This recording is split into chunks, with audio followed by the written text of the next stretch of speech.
Então, senhoras e senhores deputados, muito bom dia. Cumprimento também os membros da delegação da tabaqueira subsidiária portuguesa da Philip Morris International, o Dr. Rui Munhoz, a Dra. Isabel Bessa Gomes e a Dra. Lúcia Cavaleiro. Estamos então na primeira audição no âmbito da proposta de lei número 88, 15ª primeira, que transpõe a diretiva delegada da UE 2022-2100 e reforça as normas tendentes à prevenção e controle do tabagismo.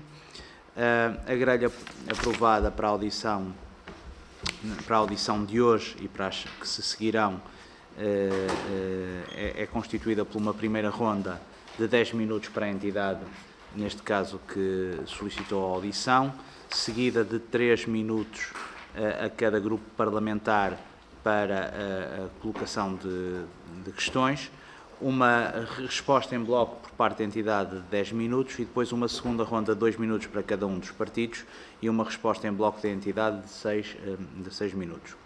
Começaríamos então esta audição dando a palavra, creio que ao Dr. Rui Munhoz, para por 10 minutos, ou se entender dar a palavra a outro dos colegas, poder, portanto, fazer esta intervenção inicial.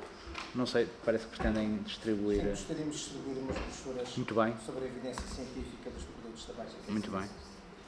Então, os assessores dos serviços distribuirão pelos grupos parlamentares e eu então pediria que pudessem então utilizar estes 10 minutos da forma como entenderem mais conveniente. Muito obrigado.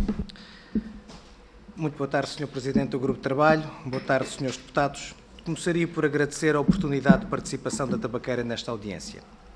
É uma honra para nós poder participar neste processo legislativo e assim poder contribuir com os nossos comentários e sugestões no sentido de, com base no diálogo e na totalidade da evidência científica disponível, debater a existência de melhores alternativas para os consumidores de produtos de tabaco e nicotina que decidem continuar a fumar. Permitam-me uma breve introdução sobre a tabaqueira. A tabaqueira é uma subsidiária da PMI, é um dos maiores empregadores no concelho de Sintra e o 7º maior exportador nacional, fruto de aproximadamente 400 milhões de euros de investimento desde a sua privatização. Exporta atualmente 90% da sua produção total, totalizando aproximadamente 740 milhões de euros em 2022 e gera uma força empregadora de aproximadamente 2.800 postos de trabalho, 1.500 dos quais são postos de trabalho diretos. A tabaqueira, tal como a PMI, atravessa um processo de transformação e tem como ambição substituir a comercialização de cigarros por novos produtos sem combustão, devidamente regulados e substanciados cientificamente como menos nocivos. Acreditamos que esse objetivo é alcançável em Portugal, num horizonte temporal muito anterior ao ano 2040, dependendo apenas das medidas regulamentares adotadas, assentarem num princípio de redução de riscos e diferenciação entre produtos de tabaco e nicotina. Relativamente à proposta de lei apresentada, e sem prejuízo de fazer chegar mais informação a este grupo de trabalho, gostaríamos de sublinhar a ausência de realização de qualquer consulta pública, nem de quaisquer estudos, documentos ou pareceres que fundamentem a apresentação deste diploma. Atualmente, ninguém tem dúvidas que fumar é uma das principais causas de morte evitável. Mas a verdade é que muitos continuam a fazê-lo, em parte devido à dependência causada pelos produtos de tabaco e nicotina. No entanto, Portugal, que foi um país pioneiro nas abordagens de redução de danos aplicado ao consumo de outras substâncias que provocam dependência, no que diz respeito ao controle do tabagismo, apenas iniciou esse caminho na última revisão da Lei do Tabaco em 2017. Em 2023, continua por contextualizar o papel que estas abordagens de redução de risco poderão ter, bem como os possíveis ganhos junto da população. Existe atualmente um consenso científico alargado que a nicotina, não sendo a causa principal de doenças relacionadas com o tabagismo, pode ser parte da solução. Assim, têm sido desenvolvidos em vários países programas de controle do tabagismo que aumentam as restrições de comercialização para os produtos combustíveis, por exemplo, cigarros, que são a forma mais nociva de consumo de nicotina, criando condições favoráveis ao desenvolvimento de produtos inovadores que permitem consumir nicotina de uma forma menos nociva, como é o caso dos produtos sem combustão. Não podemos esquecer, porém, que a única forma de reduzir o risco de doenças relacionadas com o tabagismo é nunca fumar ou deixar de o fazer. Este deve ser sempre o objetivo principal e o termo de comparação para os benefícios alcançados quando se muda completamente para outras alternativas. O benefício populacional de uma abordagem de redução de riscos depende essencialmente de 2 fatores. desenvolver produtos que reduzam o risco individual de doenças, por via da eliminação da combustão e formação de fumo, redução de formação de constituintes nocivos e, consequentemente, da sua toxicidade, bem como através de ensaios clínicos que demonstrem que uma redução de exposição a esses mesmos constituintes nocivos e uma melhoria da resposta biológica através da medição de marcadores clínicos de risco de doença, cuja alteração deve aproximar sempre e o mais possível dos valores observados na cessação tabágica. Por outro lado, esses produtos devem ser aceitáveis por parte dos fumadores para que possam realizar essa mudança de forma completa, sem desencadear efeitos indesejados de iniciação ou impacto negativo na intenção de cessação tabágica. Olhando para aquela equação, imaginem que conseguimos desenvolver um produto que reduz o risco individual em 100%. Se ninguém o utilizar, o benefício populacional será zero. Neste slide, temos um exemplo do que acontece com o produto de tabaco aquecido comercializado pela tabaqueira com a marca Aicos, em que o monóxido de carbono presente no fumo dos cigarros encontra-se reduzido em 98,4% no aerossol do Aicos e no contexto do ensaio clínico com 3 ramos, voluntários aleatorizados para continuar a fumar, outros para mudar para tabaco aquecido e outros para deixar de fumar, é possível observar que a exposição ao monóxido de carbono nos voluntários que mudaram para o tabaco aquecido é praticamente sobreponível à exposição dos voluntários que deixaram de fumar. Este perfil de redução é idêntico para 15 biomarcadores de exposição a constituintes nocivos e, após o devido tratamento estatístico, foi possível concluir que mudar completamente para o produto de tabaco aquecido permite alcançar até 95% da redução de exposição observada na cessação tabágica. Relativamente à melhoria da resposta biológica, no ensaio clínico de 12 meses, o primeiro que testou exaustivamente os efeitos de um produto de tabaco de risco modificado, foram medidos um grupo de 8 biomarcadores de risco clínico, selecionados pela sua relação epidemiológica com as doenças relacionadas com o tabagismo, impactados pelo tipo de fumador e reversíveis após a cessação tabágica. Todos estes biomarcadores clínicos de doença evoluíram favoravelmente em direção ao descrito na literatura científica para a cessação tabágica e 5 destes 8 apresentaram melhorias estatisticamente significativas decorridos apenas 6 meses. Ao contrário de 2017, em que a maioria da evidência científica apresentada neste Parlamento no contexto da revisão da lei era produzida pela PMI, atualmente existe uma vasta verificação independente. Os resultados apresentados anteriormente são sustentados por 11 avaliações de agências governamentais, algumas delas pertencentes à rede de laboratórios TOBLabNet da Organização Mundial de Saúde e por mais de 550 publicações científicas sobre os produtos de tabaco aquecido, publicados em revistas com painel de revisão por peritos. No entanto, a análise científica mais longa e exaustiva coube à FDA nos Estados Unidos, que em 2020 emitiu para o Aicos uma autorização de comercialização com produto de tabaco de risco modificado, com a seguinte informação para os fumadores. O sistema Aicos aquece o tabaco, mas sem combustão. Isto reduz significativamente a formação de constituintes nocivos e potencialmente nocivos. Estudos científicos demonstram que mudar completamente cigarros convencionais para o sistema Aicos reduz significativamente a exposição a constituintes nocivos e potencialmente nocivos. No relatório de avaliação científica da FDA, disponível no website da agência, é possível encontrar ainda informação relativamente à possibilidade de, em estudos subsequentes, ser esperada uma redução mensurável e substancial da morbilidade e mortalidade entre consumidores individuais de tabaco. Relativamente à aceitabilidade pelo fumador, para que se verifiquem os benefícios destes produtos no contexto de redução de riscos, os mesmos não podem desencadear a iniciação por parte de não utilizadores de produtos de tabaco ou nicotina. À esquerda, temos os resultados de um estudo epidemiológico transversal realizado em 2020, onde se constata que apenas 0,4% iniciaram o consumo de nicotina com o Aicos e com uma idade média de 38 anos.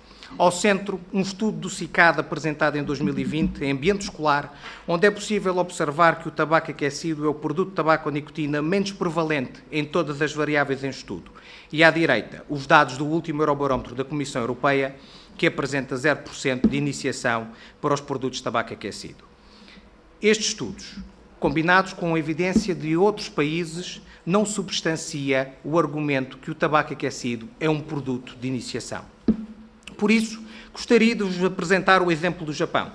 Foi o primeiro mercado onde a PMI lançou os produtos de tabaco aquecido e, à data, as vendas de cigarros caíam cerca de 1,8% ao ano como resultado das medidas de prevenção e cessação tabágica. Após a introdução dos produtos de tabaco aquecido, em 2015, tem-se assistido a uma redução significativa das vendas de cigarros, uma taxa de 9,5% ao ano, isto sem aumentar o consumo total de produtos de tabaco e nicotina, como podem ver na linha superior. Esta situação despertou a curiosidade de investigadores da American Cancer Society, que realizaram um estudo econométrico e concluíram que este decréscimo da venda de cigarros só poderia ser atribuível à introdução de comercialização dos produtos de tabaco aquecido. Teremos todo o gosto de fazer chegar a este grupo de trabalho este estudo. Demonstrado que é possível substituir os cigarros por outras alternativas com menor risco de nocividade, é importante desenvolver soluções de mudança para os fumadores portugueses. A PMI tem desenvolvido modelos que, assumindo uma redução de risco de doenças relacionadas com o tabagismo na ordem dos 80%, é possível estimar uma redução de 10 vezes o número de óbitos atribuídos ao tabagismo. A abordagem pragmática que se sugere é algo que a própria Organização Mundial de Saúde já prevê no Manual de Regulamentação para os Novos Produtos de Tabaco. Um sistema de notificação obrigatório, Portugal já adotou para os produtos de tabaco aquecido a quando de transposição da diretiva em 2015, monitorização pós-comercialização que já é realizada pelos vários fabricantes, fica a faltar apenas a possibilidade de informar os consumidores dos produtos de tabaco e nicotina sobre as diversas alternativas disponíveis e os diferentes níveis de risco. Esta é uma oportunidade que poderá ser utilizada por este grupo de trabalho para concluir o que foi iniciado em 2017. Concluindo, não há dúvidas que a melhor solução para os fumadores é deixar de fumar completamente, mas a realidade é que muitos não o fazem. É muito importante que os fumadores portugueses que decidem continuar a fumar possam beneficiar de uma abordagem pragmática que os afaste definitivamente dos cigarros. É aqui que acreditamos que o Parlamento pode fazer a diferença. Por isso apelamos aos senhores deputados que aproveitem esta revisão da lei para consagrar que é disponibilizada aos fumadores informação factual e credível sobre as alternativas de risco modificado disponíveis em Portugal. É importante que esta população possa ter conhecimento de que existem produtos diferentes, com riscos diferentes, devidamente regulados e substanciados por evidência científica. Muito obrigado. Muito obrigado, Sr. Doutor. Dava então agora a palavra ao Grupo Parlamentar do Partido Socialista, o Sr. Deputado Paulo Marques.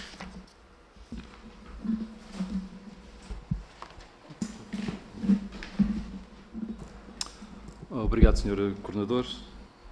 Não sei se a designação é coordenador, se é Presidente do Grupo de Trabalho. É coordenador do Grupo de Trabalho, muito bem. Coordenador do Grupo de Trabalho. Queria, na palavra, na pessoa do Dr. Rui Minhoz, cumprimentar as restantes pessoas que traz da tabaqueira para esta audiência. Como bem sabe, esta é a primeira audiência que fazemos no âmbito deste grupo de trabalho, depois da proposta de lei entregue pelo Governo na Assembleia em junho, essencialmente. Esta é a nossa, os diferentes grupos parlamentares já tiveram a ocasião de ouvir um conjunto de entidades que pediram para serem ouvidas. Já ouvimos empresas produtoras de tabaco ou comercializadoras de tabaco, mas não a tabaqueira. Temos um pedido recebido agora um destes dias e vamos ter a ocasião de poder aprofundar mais o assunto, mas aqui no âmbito desta grupo de trabalho é a primeira vez. Eu queria começar por agradecer, por um lado, as informações que nos traz. Esta informação já tinha sido disponibilizada no âmbito da Comissão e, portanto, todos os deputados que aqui estão hão de ter dela conhecimento. E eu queria só, não tenho perguntas propriamente para lhe fazer, a não ser uma para as quais iniciou uma resposta, mas que eu queria que aprofundasse, mas queria só também dar nota ou reforçar o caminho que nos trouxe até aqui. Portanto, temos uma proposta do Governo que tem como base uma transposição de diretiva, da qual o país está obrigado, e que tem como princípio base a equiparação dos cigarros de combustão aos ditos de produtos sem combustão, digamos. Portanto, temos essa obrigação legal. Por outro lado, também, e não posso esquecer isso, no âmbito de formação deste elenco governativo, como bem sabem, no âmbito do Ministério da Saúde foi criada uma Secretaria de Estado para a Promoção da Saúde. Se for ver uma nota que temos no nosso programa de Governo, quer dizer basicamente isto: prosseguir a intervenção dirigida aos principais fatores de risco, um dos quais identificados é o tabagismo. Em relação às considerações feitas, por o responsável dos assuntos externos, que acho que é assim que se designa em relação à tabaqueira, ninguém duvida que a tabaqueira é uma grande empresa, que paga muitos impostos, que tem muitos trabalhadores e tem muitos empregos diretos e associados, mas esse, confesso, do meu ponto de vista, não é o assunto que aqui vos traz. Não é? Isto é um grupo de trabalho criado no âmbito da saúde e o que aqui me interessa, particularmente em mim, tem a ver com as questões da saúde pública e não com as questões da economia. Em alguns casos elas andam lado a lado, mas para o caso aqui eu acho que não é relevante para a nossa apreciação. Tive a ocasião de ler com muita atenção um estudo promovido pela tabaqueira Coisqueté e já de ouvir por 2 vezes a entrevista que o... são 3 minutos só. Desculpa, Termine, Sr. Deputado, termine. Desculpa, é que nós temos aqui uma grelha nova. Mas, ok, são 3 minutos. E que o professor responsável por esse estudo evidenciou, e, portanto, a vossa encomenda, que foi uma encomenda feita pela tabaqueira, como é lógico, visava apenas estudar o impacto económico e social na indústria do tabaco em Portugal. E eu percebo que a tabaqueira tenha também preocupações de saúde pública, como evidenciou nos centros de excelência que tem instalados em Portugal, no desenvolvimento de produtos de tabaco não aquecido, e eu queria lhe perguntar por que não ter incluído também neste estudo as questões do impacto na saúde. Porque percebidas as suas palavras, e em algumas delas, eventualmente, até parcialmente até concordamos, enfim, a deputada Maria Antónia Almeida Santos fez uso dessa questão a quando da sua intervenção, pelo facto da anterior lei não ter sido avaliada, como era a propósito e como estava na lei, e, portanto, por que não ter incluído esta versão, esta menção no estudo que desencadearam? Obrigado. Desculpe. Muito obrigado, Sr. Deputado. Sra. Deputada Fernanda Velez, do PSD.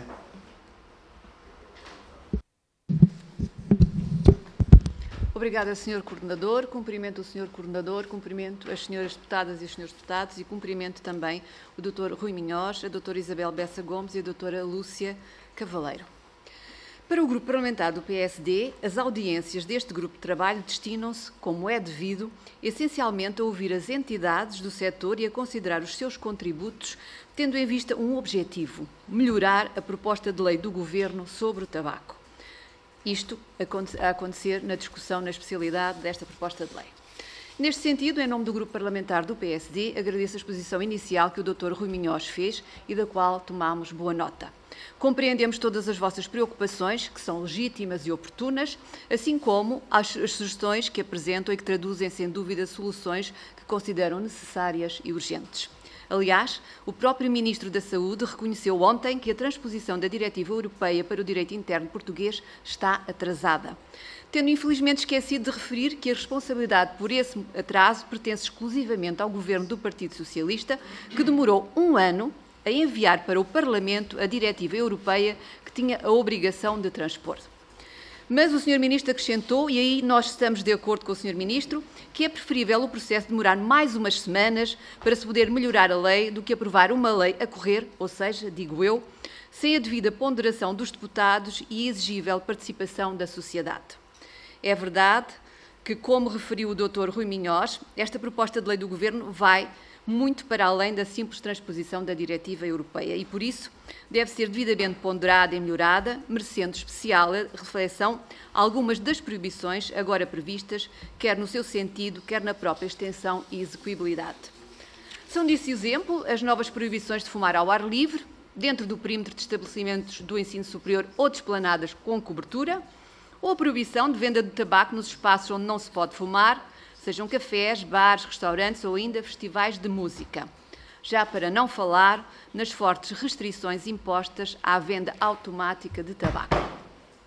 Ora, é também sobre essas propostas do Governo que vos gostaria de ouvir, pedindo que concretizassem as vossas sugestões, de modo a poderem ser devidamente consideradas na fase da especialidade do processo legislativo, tendo em vista melhorar o texto da proposta de lei do Governo. Muito obrigada, Sr. Coordenador. Muito obrigada, Sra. Deputada. Vou dar a palavra agora a Sra. Deputada, o Sr. Deputado João Dias, do PCP. Peço desculpa, Sra. Deputada Joana Cordeiro, da Iniciativa Liberal. Obrigada, não tem problema. Obrigada, Sr. Deputado Coordenador, cumprimento os Srs. Deputados e cumprimento aqui a tabaqueira, na pessoa do Dr. Rui Minhós.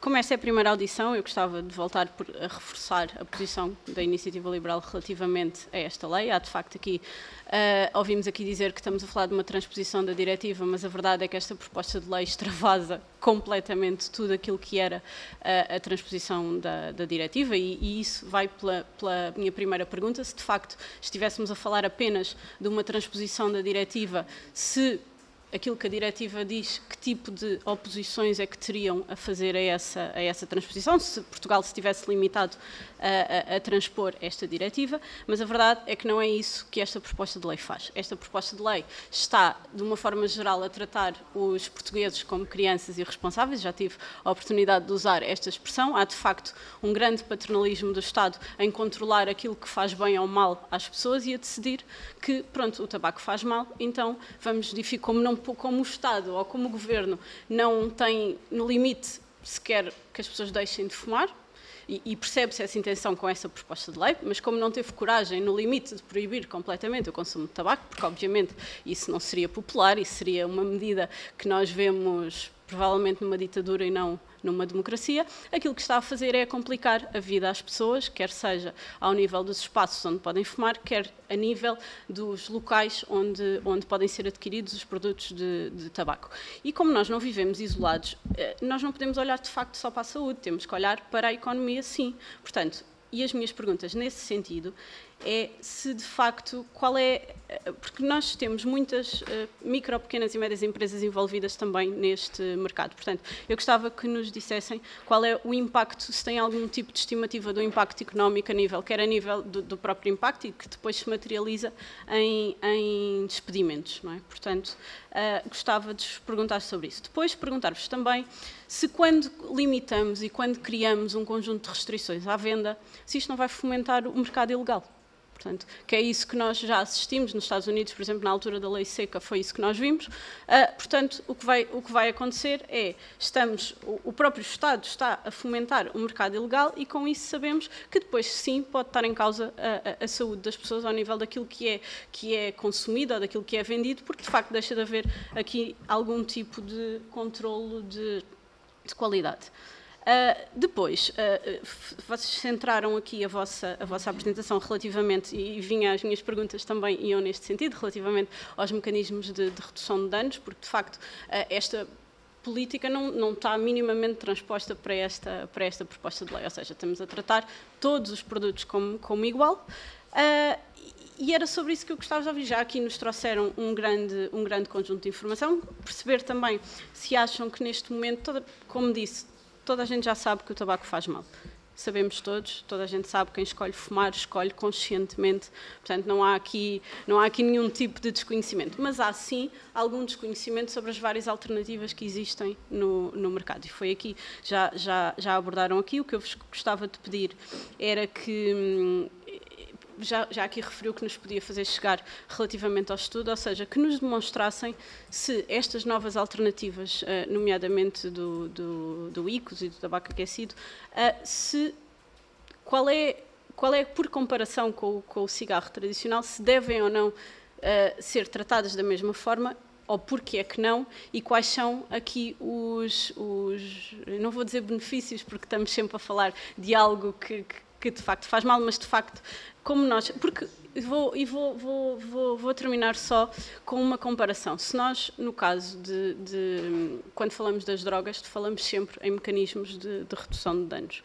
Portanto, a abordagem que o Governo está a ter com esta proposta de lei não é essa, claramente. Portanto, não há aqui uma minimização de danos. E é isto que eu gostava de vos perguntar, ou seja, como é que olham para esta, eu depois já avanço, depois temos outra ronda, como é que olham para esta proposta de lei? Portanto, o que me parece, ou o que nos parece na Iniciativa Liberal é que há de facto uma tentativa de o Governo acabar por completamente, por olhar para quem fuma e tratá-los como se fossem algum tipo de criminosos.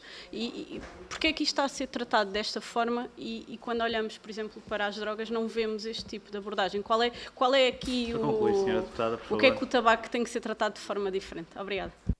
Obrigado, Sr. Deputado. Sr. Deputado João Dias, PCP. Muito obrigado, Sr. Presidente, Srs. Deputados. Quero cumprimentar o Dr. Rui Minhós, agradecer as explicações que nos deu. Nós, de facto, como disse, e nós subscrevemos, o principal objetivo é de facto nunca fumar e aqueles que fumam deixarem de fumar.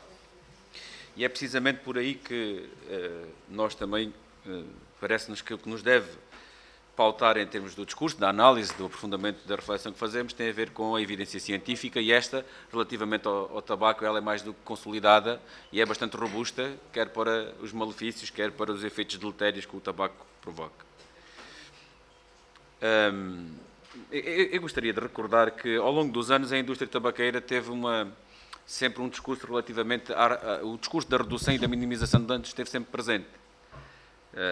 Eu nunca conheci tabaco sem filtro, mas já houve o período em que se fumava tabaco sem filtro, quando surgem os filtros, precisamente na perspectiva de que agora não vai haver malefícios, temos um filtro que reduz 90% ou quase a 100%, o que não se verificou.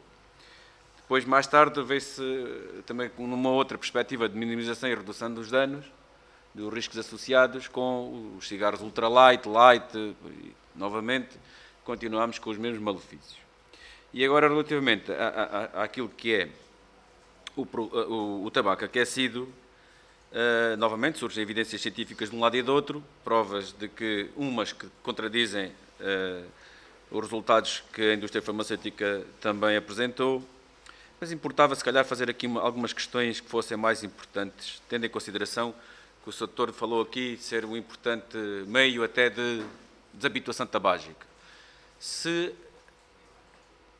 em Portugal não é de certeza, se conhece na Europa algum país que reconheça este aparelho como um dispositivo médico.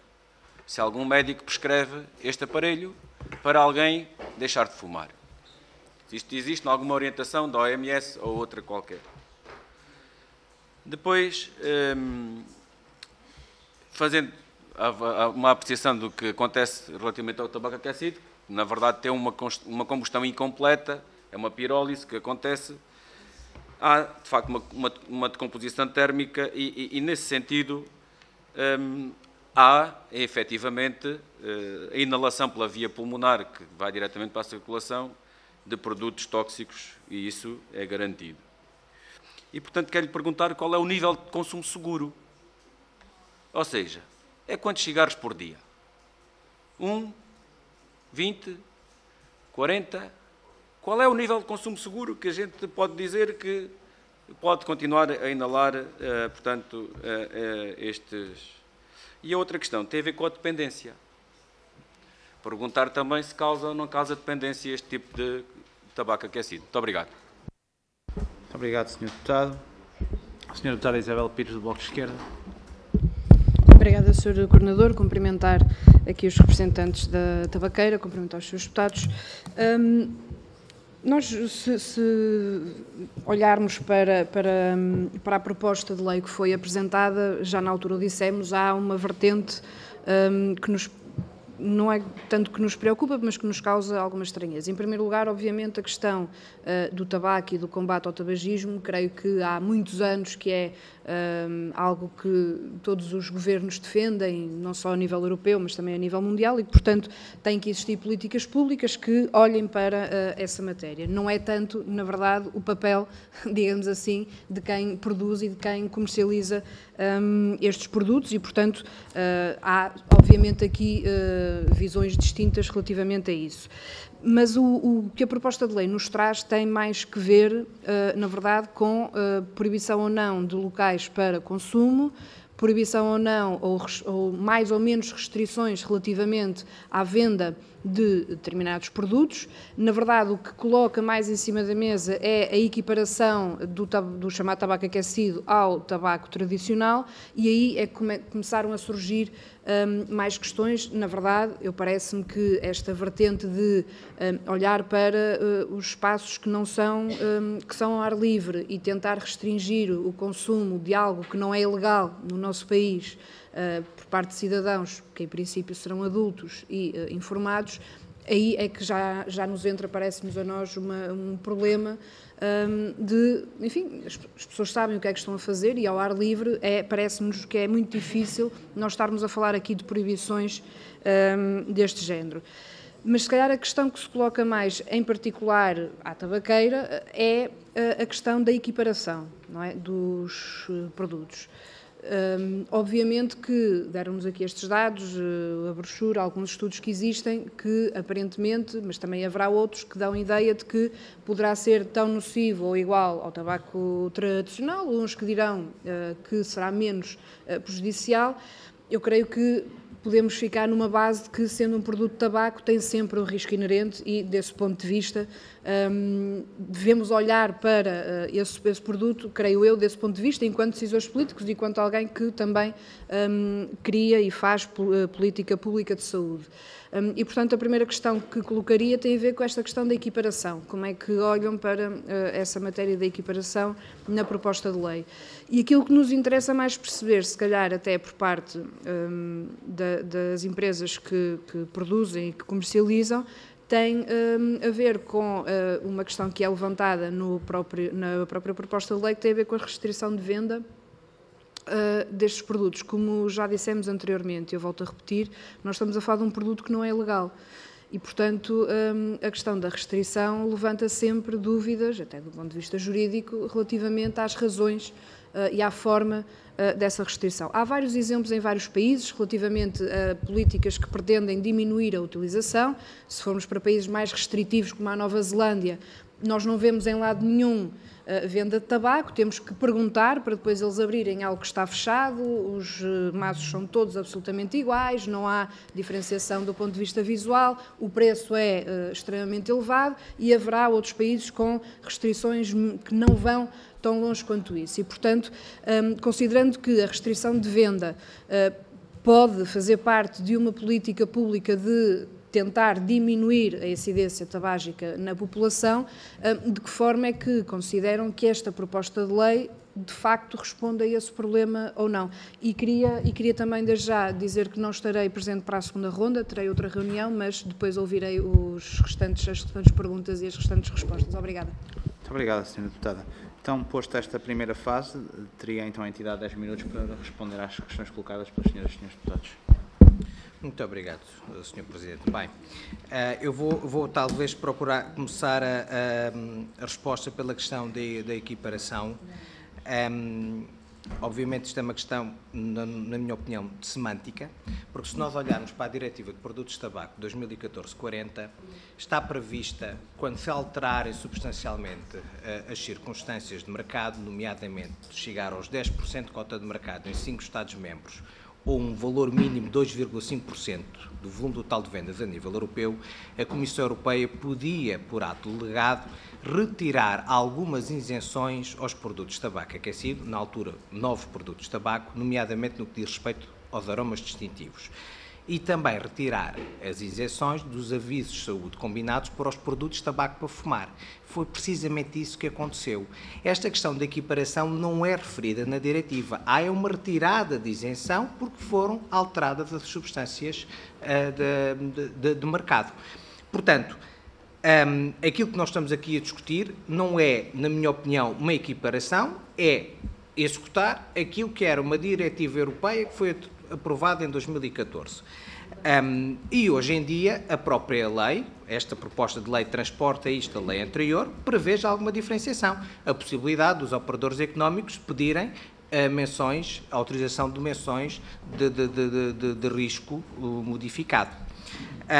Relativamente aos estudos de impacto na saúde que o Sr. Deputado Paulo Marques me questionou, é uma excelente pergunta. Um estudo de impacto na saúde não se consegue fazer num, 2 ou 3 anos. As doenças relacionadas com o tabagismo demoram cerca de 20, 30, 40 anos a desenvolverem-se. É por isso, respondendo também um bocadinho ao Sr. Deputado João Dias, nós achávamos há 20, 30 anos atrás que colocar um filtro no cigarro era uma forma de redução do risco. Mais tarde, reduzir o alcatrão, o condensado e os teores de nicotina era uma forma de redução do risco. A ciência demonstrou-nos o contrário. A própria Organização Mundial de Saúde chegou à conclusão que as medições de nicotina, monóxido de carbono e condensado não eram fatores preditivos de risco, tanto que a última diretiva, 2014-40, deixou de ser obrigatório estar impresso nos maços os ditos teores. Portanto, a ciência vai evoluindo. Relativamente às questões de impacto na saúde, neste momento estão em curso 2 estudos epidemiológicos para os produtos de tabaco aquecido, na doença pulmonar obstrutiva crónica e na doença cardiovascular, para quantificar precisamente a redução do risco. No futuro, quando tivermos os dados epidemiológicos, recordo que estes produtos foram colocados no mercado em 2015, será possível quantificar essa redução dos impactos. Agora, há uma coisa que nós já sabemos hoje, que é, com cerca de 19 ensaios clínicos concluídos, com outros tantos ensaios não clínicos, com a utilização de modelos animais preditivos de doença de risco cardiovascular, enfisema pulmonar, doença pulmonar obstrutiva crónica e estudos de carcinogenicidade e mutagenicidade realizados de acordo com as normas OCDE para ensaios de toxicidade crónica, sabemos que o impacto biológico destes novos produtos de tabaco aquecido é completamente diferente do impacto de exposição ao fumo do cigarro. Não conseguimos detectar qual é o fator de diferença, a magnitude do fator de diferença. Se nós queremos 0% de risco, a única opção é não fumar ou deixar de o fazer. Não há nenhum cigarro que seja seguro. Estes produtos de tabaco aquecido têm nicotina, não são isentos de risco, mas comparativamente a quem continua a fumar cigarros, são uma melhor alternativa. E têm que ter nicotina para serem aceitáveis. A própria FDA, na sua avaliação científica, reconhece que estes produtos têm a capacidade de disponibilizar a nicotina de uma forma bioequivalente de um cigarro. Têm o mesmo potencial de dependência que um cigarro, mas é este facto que ajuda a que os fumadores de cigarros consigam mudar completamente para estas alternativas. Portanto, relativamente às questões de arranjos comerciais, eu vou começar, talvez, seguindo esta parte da evidência científica, pronunciar-me sobre o fumar ao ar livre. Faz parte do pacote de atualidade de evidência científica destes produtos estudos de qualidade do ar interior, seguindo as normas europeias da qualidade do ar interior nos locais de trabalho. A própria Philip Morris tem no seu Centro de Investigação e Desenvolvimento câmaras de qualidade de ar interior, de acordo com o estado da arte, para fazer estas medições. Mudar completamente para o tabaco aquecido ou utilizar tabaco aquecido versus fumar cigarros neste contexto não tem um impacto negativo na qualidade do ar interior. Portanto, parte sobre o princípio que ao ar livre não terá qualquer impacto. E mais, fizemos ensaios clínicos a pedido da Autoridade de Saúde do Japão, no contexto da restauração, em que estiveram com indivíduos expostos passivamente ao aerossol do tabaco aquecido e não se verificou qualquer alteração na absorção de nicotina ou de nitrosaminas específicas do tabaco. Ou seja, volto a sublinhar, indivíduos passivamente expostos ao aerossol do tabaco aquecido no contexto de restauração não tiveram alterações de absorção de nicotina nem de nitrosaminas específicas do tabaco.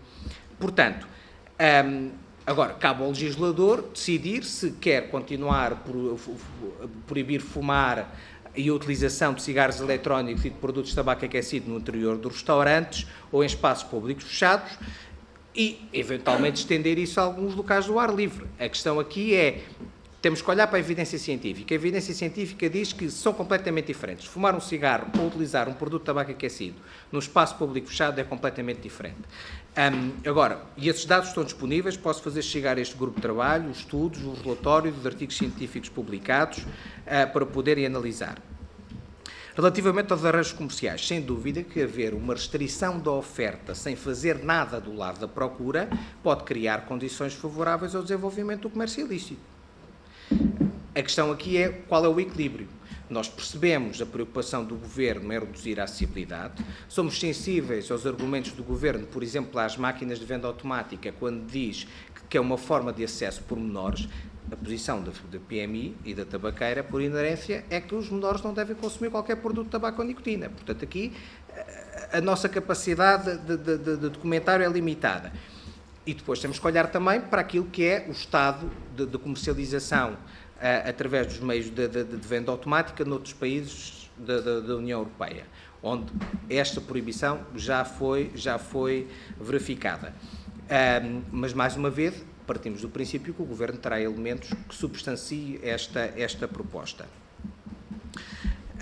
Relativamente ao impacto nas micro e pequenas empresas. Não temos essa informação. Mas temos a informação, porque sentimos todos os dias, o impacto que a ausência de previsibilidade legislativa tem numa multinacional que já investiu significativamente em Portugal. Pouco o Sr. Deputado Paulo Marques falava-me que a questão económica não era relevante para este tema. Eu penso que é relevante, porque a atividade da tabaqueira... acho que as coisas não estão isoladas. A questão aqui é, nós defendemos questões regulamentares para estes produtos, não está em causa. Agora, é importante existir previsibilidade legislativa. E a verdade é que a atual lei prevê que, de 5 a 5 anos, seja apresentado a esta Assembleia da República um relatório de avaliação de impacto da lei vigente. E esse relatório não existiu. Portanto, imagine a minha casa-mãe, que tem investido fortemente em Portugal, está numa fase de transformação, está à procura de novas fábricas, transformar fábricas de cigarros em fábricas de produtos de tabaco aquecido, num ambiente em que não há previsibilidade legislativa, fica com dúvidas de continuar a investir. Portanto, aqui não sei o impacto nas pequenas e médias empresas, sei o impacto na incerteza do futuro industrial da tabaqueira que esta medida pode ter.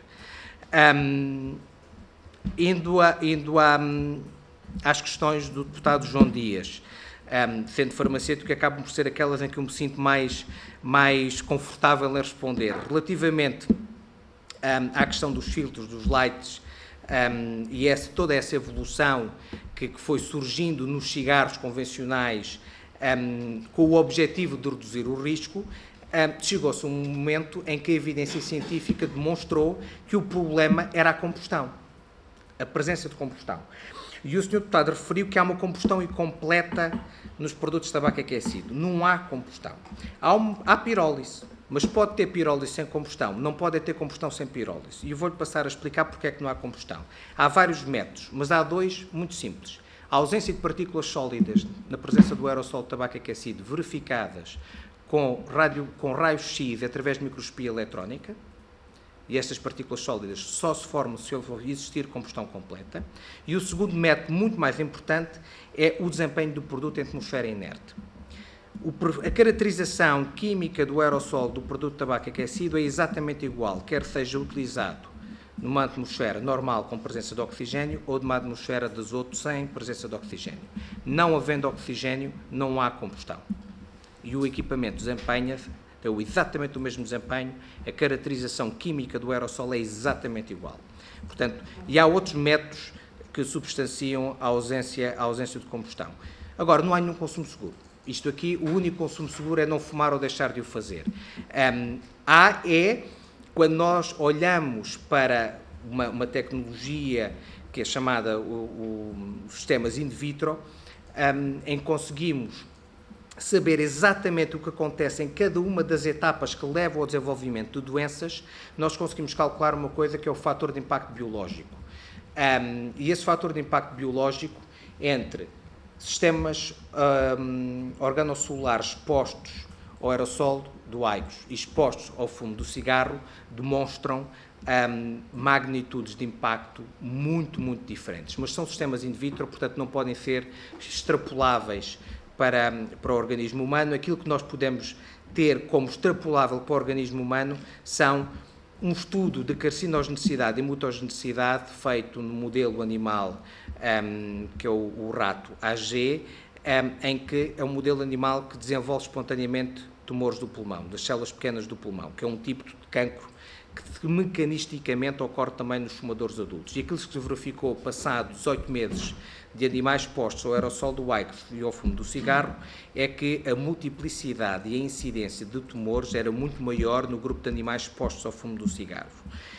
E os animais expostos ao aerossol do aigos fez a genotipagem dos tipos de tumores e verificou-se que era igual ao do grupo controlo. Ou seja, enquanto a genotipagem dos tumores de cancro do pulmão nos animais expostos ao fumo do cigarro eram chamados wild type, portanto completamente anárquico.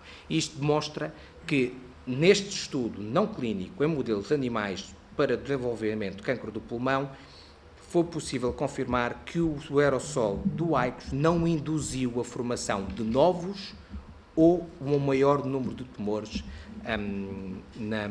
neste modelo animal. Agora, em termos de quantificação de risco, eu acredito que apenas os resultados dos estudos epidemiológicos irão dar resposta.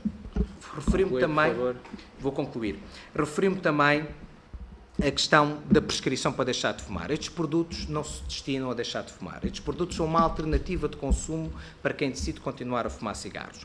Há, no entanto, países que, por terem apostado nestas alternativas, têm prevalência de consumo de cigarros muito baixas. É o caso da Suécia, por exemplo, que tem um produto... Como?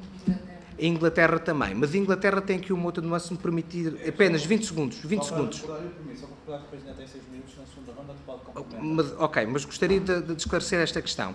Indo ao encontro das questões da senhora deputada do Bloco de Esquerda. A Inglaterra adotou medidas muito restritivas há uns anos atrás, nomeadamente embalagens genéricas, um aumento de tributação elevadíssimo e proibição de exposição no ponto de venda. Os tais maços escondidos nos armários. Apesar de estar rodeado de água, a Inglaterra tem um comércio ilícito elevadíssimo. O mesmo que se passa com França, que adotou medidas restritivas idênticas. Portanto, aquilo que nós sabemos é, cada vez que há uma restrição muito significativa da oferta, sem haver um acompanhamento pelo lado da procura, podemos ter estes fenómenos de desenvolvimento do comércio ilícito. Muito bem, muito obrigado. Passaremos então à segunda ronda. Senhora Deputada Maria Antónia Almeida Santos. Senhor Deputado Paulo Marques. Doutor, obrigado pelos esclarecimentos que, entretanto, nos prestou. Eu há pouco não fiquei, ou não percebi pelo menos, na sua primeira intervenção falou em soluções de mudança. E eu presumo que as soluções de mudança tenham que ver com o tabaco aquecido. Não vai levar mal que lhe diga isto, mas os consumidores durante anos e anos e anos, um pouco por todo o mundo, não é? Foram sofrendo cancro do pulmão e a indústria tabaqueira foi sempre negando essa associação direta entre o cancro do pulmão e o tabaco. Portanto, compreenderá também que sempre com alguma relutância que se recebe essas evidências científicas, que na altura também diziam que não existiam, para estes novos produtos. Bem sei que é um comércio lícito, não comercializa nenhuma substância ilegal, como é lógico tem noção do impacto da indústria tabaqueira em Portugal.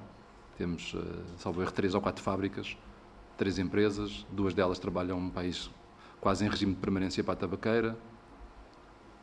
Sei que são responsáveis pela produção de 18% do tabaco comercializado na Europa, nomeadamente em Espanha e na Itália.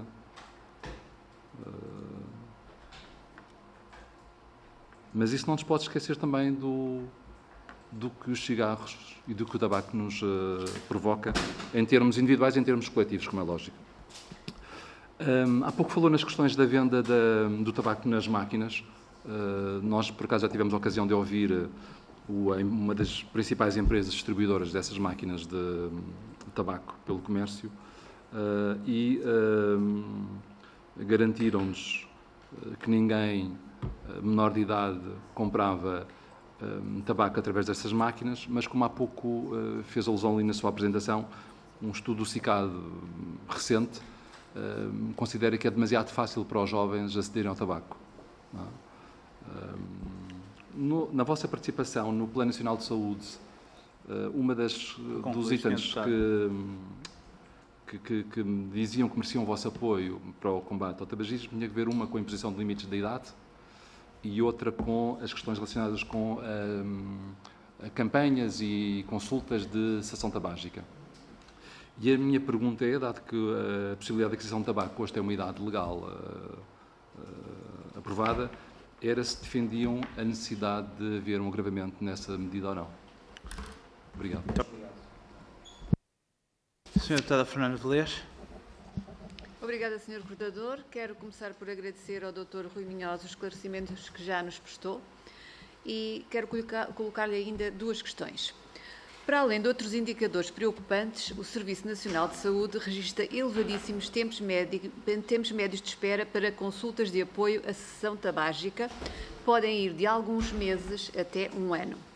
Sendo o tabaco uma dependência, pergunto, consideram aceitável que o Estado imponha uma redução drástica, por exemplo, nos pontos de venda, sem a fazer acompanhar da oferta mínima de apoio aos fumadores que o queiram deixar de fazer? E uma última questão. O Governo tem conhecimento das sugestões e propostas que nos apresentaram hoje aqui nesta audiência? E, se sim, houve da parte do Governo alguma resposta? E qual foi a resposta? E termino agradecendo, em nome do meu grupo parlamentar, o PSD, a presença da delegação da Tabaqueira nesta audiência. Igualmente agradeço os vossos contributos, que certamente vão contribuir para uma melhor apreciação na especialidade desta proposta do Governo. Muito obrigado, Sra. Deputada. Agora a Sra. Deputada Joana Cordeiro, da Iniciativa Liberal. Obrigada, Sr. Deputado Coordenador. Agradecer os esclarecimentos que aqui já nos prestaram. Eu vou voltar a referir. Eu acho que todos estamos de acordo nesta sala que o tabaco faz mal. Portanto, não vale a pena estarmos constantemente a dizer e a comparar, porque no passado tínhamos umas alternativas e agora viemos a descobrir que faz mal. O tabaco faz mal, mas o tabaco não é ilegal.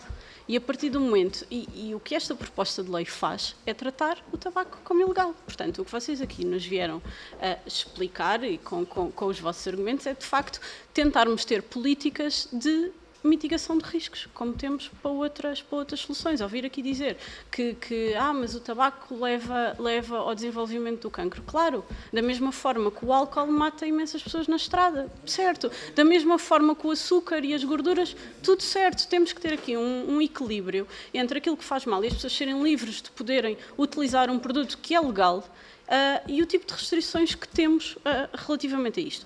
Vocês aqui, só voltar ao tema aqui da redução de riscos e das várias comparações, eu gostava de perceber, porque aqui continuo a dizer, e o peso, e os muitos argumentos que também vêm sobre o peso que o consumo de tabaco e as doenças associadas ao tabaco têm no Serviço Nacional de Saúde, e então eu aqui perguntava-lhes se tem aqui uma estimativa do impacto de que este tipo de novos produtos, portanto de mitigação de riscos, qual é o impacto de poupança para o Estado com a redução dos riscos que têm, já que se fala muito do impacto que o tabaco tem no Serviço Nacional de Saúde, sendo isso como um argumento para este tipo de proibições, então qual é o impacto contrário de utilizarmos mecanismos que à partida daquilo que os estudos vão demonstrando e mais uma vez, como explicaram aqui, também deixar claro, obviamente que há coisas que só vamos conhecer no futuro, mas temos que gerir com a informação que vamos tendo.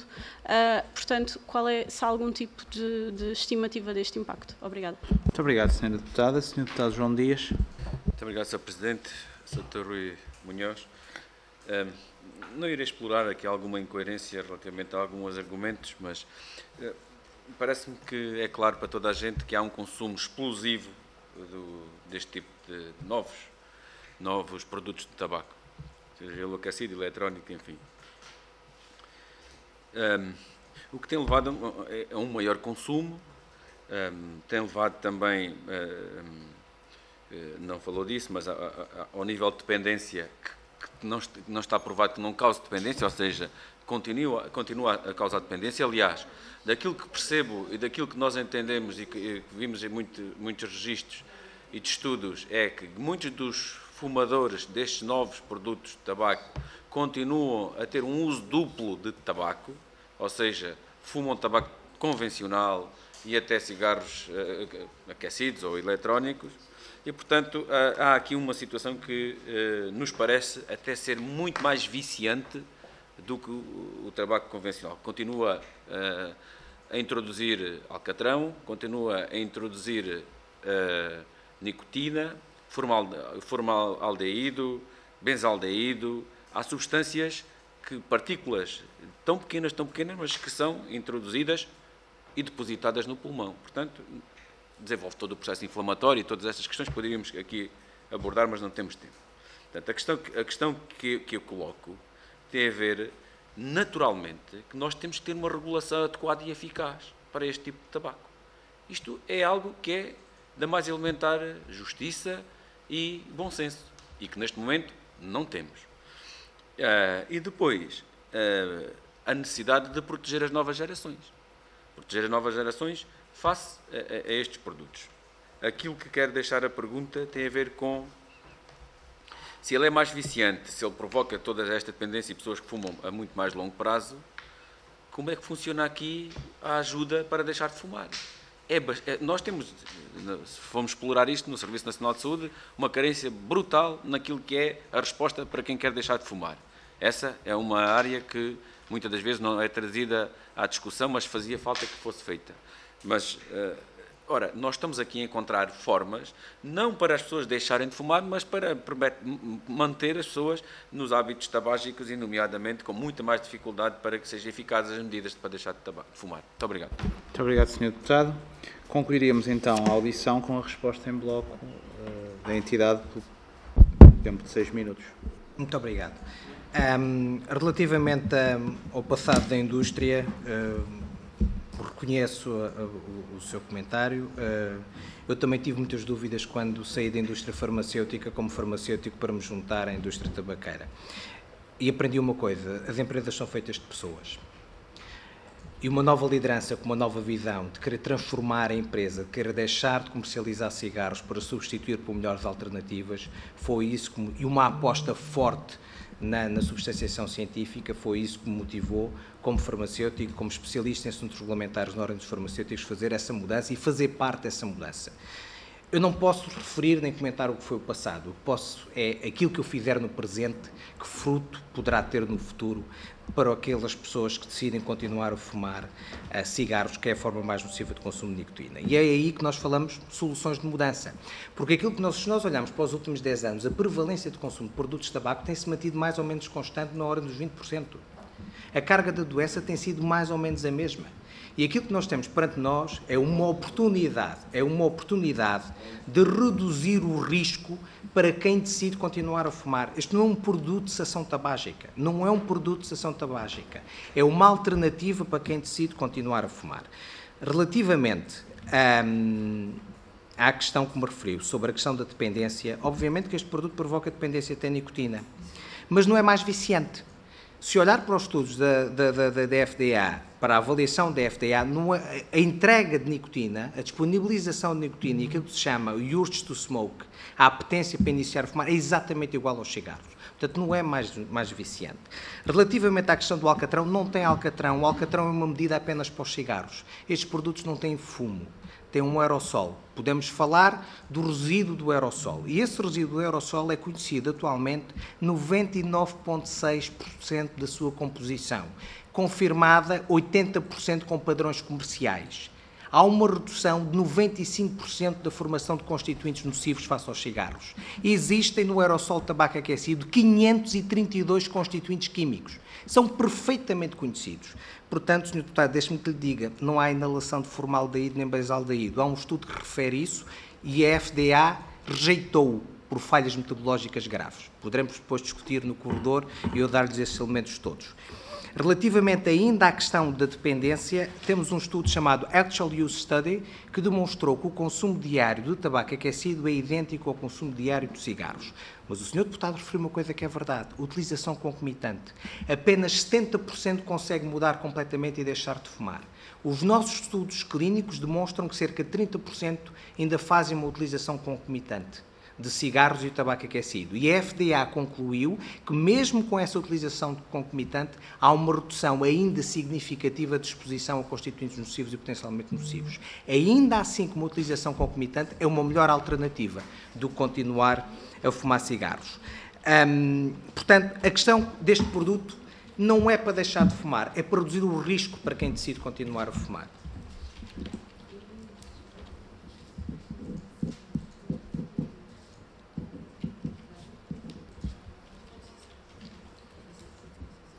Não sei se há mais alguma questão. A questão da idade. Muito sucintamente, nós achamos que compete ao Governo, digamos assim, e ao legislador, qual é a idade mais adequada para um indivíduo poder tomar uma decisão informada, que é isso que se pretende. Mas eu posso dizer que, quando a idade mínima para adquirir produtos de tabaco era 16 anos, foi a tabaqueira que propôs para aumentar para 18. Portanto, se nós tivermos evidências que essa idade mínima deveria aumentar, temos é que nos lembrar que vivemos num contexto da União Europeia e que tem que haver uma harmonização entre diferentes Estados-membros, porque se meter uma idade mínima em Portugal de 21 anos e em Espanha for 18, passam a fronteira e adquirem lá os produtos. Muito bem. Senhoras e senhores deputados, cumprido que está então a grelha, cumpro-me em nome deste grupo de trabalho e do Parlamento, cumprimentá-los, agradecer-vos a disponibilidade para virem ter connosco. Os contributos que deram serão naturalmente tidos em consideração pelas senhoras e senhores deputados nesta fase de especialidade e mais uma vez agradecer-vos a vossa disponibilidade.